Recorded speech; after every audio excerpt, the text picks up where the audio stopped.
जर का तुम्ही हा झणझणीत डाळ कांदा या पद्धतीने बनवला तर घरी सगळ्यांना खूप आवडणार आहे। त्यासाठी एक वाटी मसूर डाळ घेतली, ती स्वच्छ पाण्याने धुवून घ्यायची। नंतर थोडंसं पाणी टाकून 1 तास भिजून घ्यायची। नंतर कांदा घ्यायचा, त्याचं टकलं करायचं, त्याचं बूड कापून टाकायचं आणि कट करून घ्यायचा। नंतर कढईमध्ये तेल टाकायचं, तेल गरम झालं की मोहरी टाकायची, जिरे टाकायचे, कट केलेला कांदा टाकायचा। कांदा भाजला की कुटलेला लसूण टाकायचा, दोन्ही छान भाजून द्यायचं।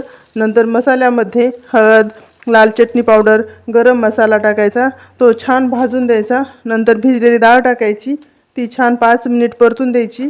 नंतर गरम पाणी टाकायचं, चवीनुसार मीठ टाकायचं, 2 मिनिट छान हलवून घ्यायचं। उकळी फुटली की थोडंसं शेंगदाण्याचं बारीक केलेलं कूट टाकायचं, ते पण छान मिक्स करून घ्यायचं। नंतर वरून कट केलेली कोथिंबीर टाकायची आणि 10 मिनिट लो फ्लेमवर भाजी शिजून द्यायची। मस्त अशी तरी येते। मग तयार झाला हा झणझणीत डाळ कांदा। रेसिपी आवडली तर लाईक आणि सबस्क्राईब नक्की करा।